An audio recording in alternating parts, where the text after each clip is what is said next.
Can you believe that just one shout from a homeless boy could change the fate of a billionaire? Watch what happened next. The Park Cafe was a magnet for the city's elite, tucked between rows of manicured trees and the hum of a nearby fountain. It was midday and the cafe buzzed with life. Waiters in crisp uniforms weaved gracefully between tables, balancing trays of artisan dishes and freshly brewed coffee.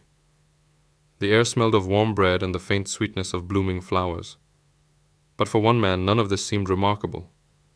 At a prime table in the center sat Bernard Green, a name synonymous with power and wealth. He had built his empire from scratch, starting with real estate in his 20s and expanding into ventures that few could dream of. At 72, he carried himself with the confidence of someone who owned not just his world, but perhaps the worlds of everyone around him. His sharp suit and gold-rimmed glasses reflected a life of opulence. Yet, as he glanced at the menu, his movements were slow, almost hesitant. Opposite him sat Marissa, his much younger wife, a woman who seemed plucked straight out of a magazine cover. Her jet-black hair framed a face that was impossibly polished, her bright red lipstick carefully applied. Every inch of her screamed elegance, but her smile didn't quite reach her eyes. She twirled a diamond bracelet on her wrist, absent-mindedly, her attention fixed not on her husband, but on her phone screen. Nearby, a boy lingered just beyond the patio fence. He was small for his age, his oversized hoodie hanging loosely on his thin frame. His dark eyes darted from table to table, scanning plates and pockets, looking for an opportunity. His name was Malik. Though no one in the cafe knew him, his face was familiar on this street, a kid with nowhere to go, always on the outskirts of conversations and the edges of concern. Bernard glanced at his watch. "You're distracted again," he said, his voice calm but pointed. Marissa looked up and smiled, though there was no warmth in it. "I'm right here," she replied sweetly, reaching across the table to place her hand on his. "You know how much I enjoy these lunches." Malik's stomach growled. He moved closer, his footsteps almost silent as he leaned against the patio railing. His eyes landed on Bernard's table. It was the kind of meal he hadn't seen up close in months, a pristine white bowl of soup flanked by fresh bread and a glass of sparkling water. But then, something unusual happened. As Bernard adjusted his glasses and picked up his phone, Marissa's hand slipped into her designer handbag. Malik saw her fingers close around a small vial. She twisted it open with a casual flick, tilting her hand ever so slightly over the steaming bowl. The liquid blended with the soup in an instant, disappearing like it had never been there. Malik's breath caught. He froze, watching her stir the soup with the spoon, her expression unchanged. Then she leaned closer to Bernard, her voice low but just audible enough. "After all the trouble I've gone through, you won't ruin this now." The boy blinked, unsure of what he had just witnessed. Was this real? Could a woman who looked so perfect, sitting in a place so polished, really be doing what he thought? But Malik couldn't shake the feeling that something was very wrong. Malik's heart pounded in his chest as he crouched lower behind the railing. He wasn't sure what he'd just seen, but the way the woman's voice carried those cold words, it sent a shiver through him. He clenched his fists, his nails digging into his palms. No one else had noticed. No one else had been paying attention. It was just him. The faint growl in his stomach pulled him back to reality, but his eyes remained fixed on the couple. Bernard looked tired, distracted, his spoon hovering over the bowl as he checked his phone. Marissa was all charm and poise again, her smile bright, her hand resting on her chin as if she hadn't just whispered something chilling moments ago. Malik could feel the weight of the decision pressing down on him. His instincts screamed to walk away. Why get involved? Who would believe a kid like him? A boy in a threadbare hoodie, standing at the edges of a world he wasn't welcome in. He swallowed hard, glancing around at the other patrons. Laughter, chatter, the clinking of glasses. No one cared. No one even noticed him. But his gaze returned to Bernard's spoon, now dipping into the soup. Malik felt his chest tighten. It wasn't just his imagination. He had seen her pour something into it. He knew what would happen if the old man took a bite. His thoughts raced. He didn't know this man, but that didn't matter. Wrong was wrong. The moment stretched endlessly, and then without thinking, Malik pushed himself off the railing and marched straight to the table. His legs felt like lead, but his feet didn't stop. His voice cracked as he shouted, "Don't eat that!" Heads turned. Conversation stopped mid-sentence. The clatter of a dropped fork echoed across the cafe. Bernard froze, his spoon inches from his lips, his wide eyes locking onto the boy. Marissa whipped her head around, her expression hardening. "What did you just say?" she demanded, her voice sharp enough to cut through glass. Malik didn't falter. His voice was shaky but loud enough for everyone to hear. She put something in your food. I saw her. Don't eat it. Gasps rippled through the cafe as every patron turned toward the scene. The silence that followed was suffocating. Malik stood his ground, his chest heaving as adrenaline coursed through him. Bernard blinked, glancing between the boy and his wife. What is he talking about, Marissa? His tone was calm, but his hand trembled as he set the spoon down on the table. Marissa's composure snapped like a rubber band stretched too thin. She shot to her feet, her chair scraping loudly against the stone floor. You little liar, she hissed, her voice dripping with venom. How dare you accuse me of something so vile? Who even let you in here? The words stung, but Malik didn't back down. His eyes remained locked on Bernard's, desperate to make him see the truth. I saw her. She poured something into your soup when you weren't looking, he said, his voice steadying as he spoke. You can smell it if you don't believe me. Bernard's face paled as he turned toward his wife, his eyes narrowing. Marissa, what's going on? He asked, his voice quiet but firm. She scoffed, waving a dismissive hand. He's just trying to cause trouble. Look at him. He probably just wants money or food. She spat the words out like they were poison themselves, her gaze flicking to Malik with open disdain, but the boy didn't waver. He stepped closer to the table, his fists clenched. I'm not lying, he said firmly, his voice rising. She doesn't want you to know, but I saw everything.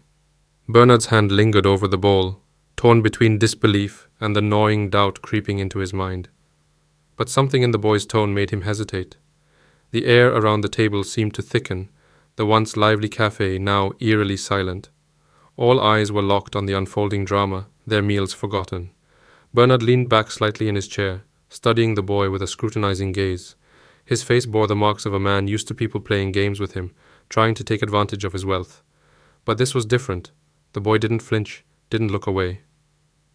Malik, is it? Bernard asked, his voice steady, though a trace of suspicion lingered. The boy nodded. Yes, I'm telling the truth.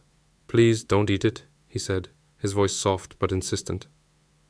Marissa let out a harsh laugh, crossing her arms as she stared Malik down. This is absurd, she snapped, her tone icy. He's just some street kid looking for attention. Are you really going to entertain this nonsense, Bernard? But Bernard didn't answer her. Instead, he picked up the spoon again, this time holding it closer to his face. His hand trembled slightly, not from fear, but from the quiet storm brewing within him. Marissa, he said slowly, his eyes meeting hers. You heard him. What exactly is going on here? Marissa's mask of poise cracked further, her lips pressing into a thin line. I can't believe you're even asking me that. It's insulting. She turned to the growing crowd, her voice rising. He's lying. Look at him. He probably doesn't even know who you are. Why would you trust him over me? The weight of her words hung in the air, but they didn't have the effect she'd hoped for. The crowd was murmuring now, their eyes darting between the three of them. Whispers floated through the air. Did she really do it? Look at her. She seems nervous. That boy doesn't look like he's making this up. The murmurs only fueled Marissa's fury. She slammed her hands on the table, her polished demeanor gone. Enough of this. Bernard, eat your damn soup and let's go, she hissed, her voice trembling with rage. But Malik wasn't backing down. He took another step forward, his fists clenched tightly. If you won't believe me, then call someone to test it, he said, his voice rising with urgency. You're rich. You've got lawyers, doctors, people who can figure it out. But don't eat it. If you do, you'll regret it. Bernard's jaw tightened as he turned back to the bowl. The spoon was still in his hand, but he didn't lift it to his lips. His eyes, tired and calculating, shifted to his wife. Marissa, he said, his voice low, you've been acting strange for weeks. Now this. Her face flushed, and she stumbled over her words. I don't know what you're talking about. You can't seriously think I'd poison me? Bernard finished for her, his tone razor sharp. The crowd gasped audibly, their whispers growing louder. Malik stood firm, his gaze unwavering. He could feel his heart pounding, but he wouldn't let it show. He'd done what he could. Now it was up to Bernard to make the next move. Marissa straightened up, her expression hardening into something cold and unfamiliar. This is ridiculous. I don't have to sit here and listen to this nonsense, she said, grabbing her handbag. But before she could leave, Bernard's hand shot out, gripping her wrist with surprising strength for a man his age. You're not going anywhere, he said firmly. Not until we get to the bottom of this. The waiter, who had been frozen in place, finally spoke up. Sir, should I call the police? The question sent a ripple through the cafe, and for the first time Marissa looked genuinely panicked. She shook her head violently. Don't you dare, this is just a misunderstanding. Bernard, you can't seriously. But Bernard raised his hand, silencing her.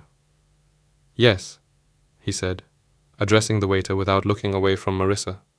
Call them. Malik felt a surge of relief, but it was fleeting. The truth wasn't out yet, and the tension was far from over. The cafe held its collective breath as the waiter hurried inside to make the call. Bernard let go of Marissa's wrist, his eyes never leaving hers. The once polished charm she wore so effortlessly was now unraveling, replaced by a growing sense of desperation. She glanced around, her lips moving but no sound coming out, as though searching for an escape. Meanwhile, Malik stood a few steps back, his hands shaking slightly. He'd done all he could, but now he felt the weight of doubt creeping in. What if the man didn't believe him after all? What if she managed to talk her way out of this? He clenched his fists, forcing himself to stay rooted in place. Malik, Bernard said suddenly, his voice cutting through the tension. You said you saw her put something in the soup. Can you describe it? The boy nodded quickly, stepping forward. It was a small bottle, like one you'd use for medicine. Clear liquid. She poured it in when you were looking at your phone, then stirred it. I swear I saw it. Bernard's face tightened. He turned to Marissa, who was already shaking her head. This is absurd. He's lying. Why would I? But Bernard cut her off. Why would he lie? What could he possibly gain from this? The crowd murmured again, and the sound of sirens in the distance added to the charged atmosphere. Marissa's eyes darted toward the sound, and for a split second, her carefully crafted facade slipped completely. She looked cornered. Then, as if grasping at straws, she rounded on Malik. You've been spying on us, haven't you? Trying to cause trouble because you're jealous of people who actually have something. The words hit Malik like a slap, but he stood his ground. I'm not jealous, he said firmly. I saw what I saw, and I couldn't just stand there and let you hurt him. The sirens grew louder, and soon 2 police officers entered the cafe. The room seemed to shrink as they approached the table, their hands resting on their belts. What's going on here? One of them asked, his tone neutral but authoritative. Bernard stood, his towering frame still commanding respect despite his age. Officers, I need you to take a look at this, he said, gesturing toward the bowl of soup. This boy claims my wife poisoned it. The officers exchanged glances, their expressions carefully blank. One of them leaned down, sniffing the bowl cautiously, then turned to Marissa. Mom, do you have anything to say about this? Her face turned crimson. This is ridiculous. He's just a street kid trying to make trouble. Bernard, you're really going to let this nonsense go this far? But the officer wasn't buying her deflection. We'll need to test the contents, he said, reaching for the bowl. No, Marissa snapped, her voice rising. The outburst drew even more attention, and her sudden panic only made her look guiltier. The officer paused, narrowing his eyes. Ma'am, is there something you'd like to tell us before we proceed? Marissa hesitated, her chest rising and falling rapidly. She looked at Bernard, then at the officers, her hands trembling as she clutched her handbag. Finally, her resolve crumbled. Fine, she spat, her voice low but dripping with venom. You want the truth. I'm tired of living in his shadow, tired of his control over everything. He was never supposed to make it past this year, and I... She stopped abruptly, realizing too late that she'd said too much. The cafe erupted in gasps, some patrons pulling out their phones to record the scene. Bernard's face went pale as the weight of her confession hit him like a truck. The officer stepped forward, his expression grim. Ma'am, I'm placing you under arrest for attempted murder. Please put your hands where I can see them. Marissa's composure shattered completely. She screamed, trying to wriggle free as they secured her hands behind her back. You don't understand. I deserved everything he had. Everything, she shouted, as they led her away, her voice echoing through the stunned cafe. Bernard sank back into his chair, his hand trembling as he pushed the soup away. For a moment he said nothing, his face a mask of disbelief and betrayal. Then his eyes found Malik, who stood frozen, unsure of what to do next. But as Bernard's gaze softened, a flicker of gratitude replaced the anger in his expression. Malik hadn't just saved his life. He'd revealed a truth Bernard would have never seen coming. The cafe slowly returned to a low hum of whispers and murmurs as the officers escorted Marissa out, her protests fading into the distance. Patrons exchanged wide-eyed glances, still reeling from what they had just witnessed. Some looked at Bernard with pity. others with curiosity, but Malik didn't move. He stood rooted to the spot, unsure if he was supposed to stay or slip away quietly. Bernard turned to the boy, his face still pale but his eyes now steady. "Malik," he said softly, gesturing to the seat across from him. "Sit." Malik hesitated, glancing around at the onlookers, but Bernard's voice carried a weight that made him obey. Slowly, he sank into the chair, his shoulders tense. "You saved my life," Bernard said, his voice low but firm. "I don't know how I can ever repay you." Malik fidgeted, his hands gripping the edge of the table. I couldn't let it happen," he said quietly. "I couldn't just watch and say nothing." Bernard nodded, his gaze distant for a moment as if replaying the entire ordeal in his mind. "Most people would have," he said after a pause. "They would have turned the other way, pretended they didn't see. But you didn't. That took courage, boy." Malik shrugged, his voice barely above a whisper. "I guess. I don't like seeing people get hurt." "That's all?" Bernard leaned back, studying the boy. For the first time he seemed to really see him, not just as a scrappy kid on the streets, but as someone with a story, a soul. "How long have you been out here?" The question caught Malik off guard. He looked away, his voice tinged with embarrassment. "A while." Bernard frowned but didn't press. Instead, he reached into his pocket and pulled out a sleek black phone. "Wait here," he said, standing and stepping aside to make a call. Malik watched him, unsure of what to do. His heart pounded with anxiety. Was he in trouble now? Was Bernard going to call someone to have him removed? But when Bernard returned, his expression was calm, almost kind. "Help is on the way," he said simply. "Help?" Malik asked, his brow furrowing. Bernard nodded.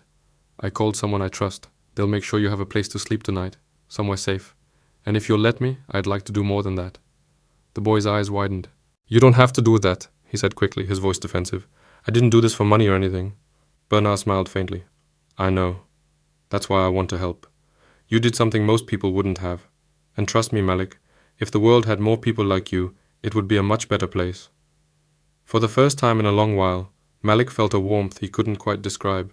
He looked down, unsure of what to say. The cafe patrons began to disperse, but the weight of what had happened lingered in the air. Bernard picked up his glass of water, taking a long sip before speaking again. "Sometimes life gives us the chance to change someone else's story," he said, his voice thoughtful. "You changed mine today, Malik, and maybe, just maybe, I can help change yours." The boy glanced up at him, his dark eyes glistening with something he hadn't allowed himself to feel in years: hope. As the two sat in silence, the sun continued its arc across the sky, casting long shadows across the cafe. The lesson wasn't lost on anyone who had witnessed the event. Courage doesn't always wear a suit, and kindness doesn't always come from the wealthy. Sometimes it's the people we overlook who have the greatest strength of all. In the end, Malik's bravery didn't just save a life. It reminded everyone in that cafe of the power of standing up for what's right, no matter the odds. If this story moved you, don't forget to hit that subscribe button and ask for more tales of courage, truth, and redemption.